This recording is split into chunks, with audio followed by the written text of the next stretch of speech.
money is miserable. I have been there, sharing 100 square foot room with a roommate and counting every penny to make sure that I can make it until the end of the month has taught me a lot.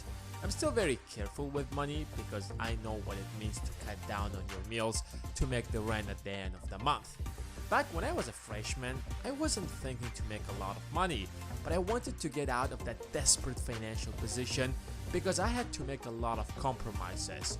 So my only hope was, once I graduate, I will have the required skills to find a job that will provide me with the comfort of free time. Then I will use that time to develop a business or skills that will further increase my income. It seemed like a reasonable plan. However, it wasn't long enough that I realized it wasn't as good as I thought, because I wasn't ready to wait for a few years to graduate and then figure out what I want to do. So I decided to try everything I could. I tried to start an online business, got into real estate, joined a little startup, and after years of commitment and hard work, I made it. When you don't have to worry about money, trust me, life changes. You no longer base your every decision on how much that it cost. You will suddenly have the freedom to do things that are interesting to you, that matter to you. You will have the freedom to take a break from everything and don't worry about the rent. You don't have to be a billionaire to do that. It takes far less than that. So in this video, I want to share with you some basic steps to achieve financial freedom if you're just starting out or still on the way to do that. Number 1. Stay cash flow positive. How good are you at managing your cash flow is eventually what determines how financially successful are you going to be. If you have taken accounting classes, you probably know what cash flow is. But in college, they teach you that businesses have cash flow. However, in life, we deal with the same problem.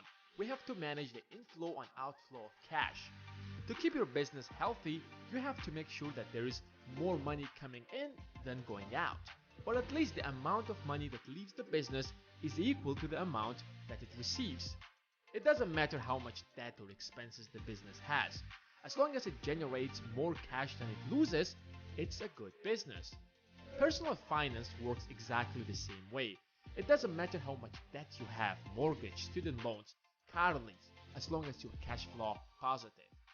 Number 2. Don't take unnecessary responsibilities.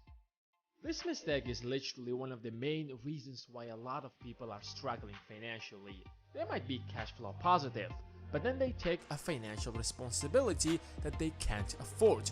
I'm not just talking about getting a brand new car lease or credit card debt, but they get into an expensive relationship maybe, or start a family. Don't get me wrong, I'm not saying that starting a family is a bad idea, but here is the equation. Let's say your cash flow is balanced. You start a family, raise a kid, your expenses increase. You get a second job or get a promotion, and your income rises as well. Not bad, right? But as you keep getting older, your expenses rise as well, and at some point exceed your income, so you become cash flow negative. And for the rest of your life, you will be working hard to catch up with your negative cash flow. And that's known as generational poverty. You get to the point where you don't have the means to build capital that will get you out of poverty. Most people today can't get financially independent not because they don't work hard enough, but rather they put themselves in a situation where they have no other option but to spend every penny they earn. So, to keep your cash flow always positive, you need to do step number 3. Build an investment portfolio. Around 4,000 years ago, in a kingdom in ancient Mesopotamia, there was a guy named Arcade who was poor, like really poor. To escape poverty, he worked hard to put food on the table. However, when he received the payment for his service, he put very little food on the table and lent the rest of the money to a shield maker, who then paid interest on the loan. Instead of spending that interest to improve his standard of living, he lent it to another shield maker, thus growing his wealth even more. After repeating this process for many years, his wealth grew so big that he did not have to work again. He ended up the richest man in that city, Babylon. You might not find a shield maker today to lend him your money, but there are clearly other instruments that you can use to grow your wealth. Consider this. The S&P 500 is an index that measures the performance of the top 500 US companies. Historically, it had an average rate of return of around 10%. This means that if you put aside and invest just $1,000 every month into the S&P 500 when you are 20, by the time you get 50, you will have almost $2 million. And that's just with $1,000. Imagine if you increase that number every year to $2 or $3 or even $5,000 as your income grows. You will end up with tens of millions of dollars. And that's how you keep your cash flow always positive. How to invest in the S&P 500 and how exactly does it works? We have already covered that in a previous video, which link I will leave in the description. But before we move on, here is a little disclaimer. We're not financial advisors, and anything we say on this channel should not be taken as financial advice. You should do your own research before making any investment. Number 4. Be liquid. Don't go out and throw all of your money into the stock market, because investing isn't all sunshine and rainbows.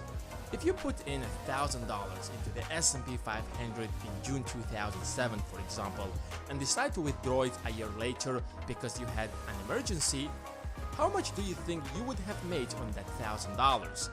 I'm sorry to say this, but negative 50%. You would need to wait another 5 years just to earn your money back. And that's how the market works. It jumps up and down every day. Sometimes a crisis hits and it might need a few years to recover. That's why if you're serious about the stock market, you should be in it for the long run to reap off the profits. But to truly feel that you're financially independent, you need to be liquid. If something goes wrong, you're not worried. You get fired, business is going south, a recession is around the corner, no problem. You've got yourself covered. You have enough cash to not worry about the bills for at least 6 months. And finally, have a plan. All of the things we have talked about in this video sound amazing, I get it. But how on earth do you get the money to do all of them? The only feasible option seems to win the lottery. You can of course try that, good luck. However, there is another option. Plan your spendings. You're not going to build a 6-month cash cushion in a single month. You're not going to build $1 million investment portfolio in a few months. And guess what? You don't have to. Financial independence isn't the final destination.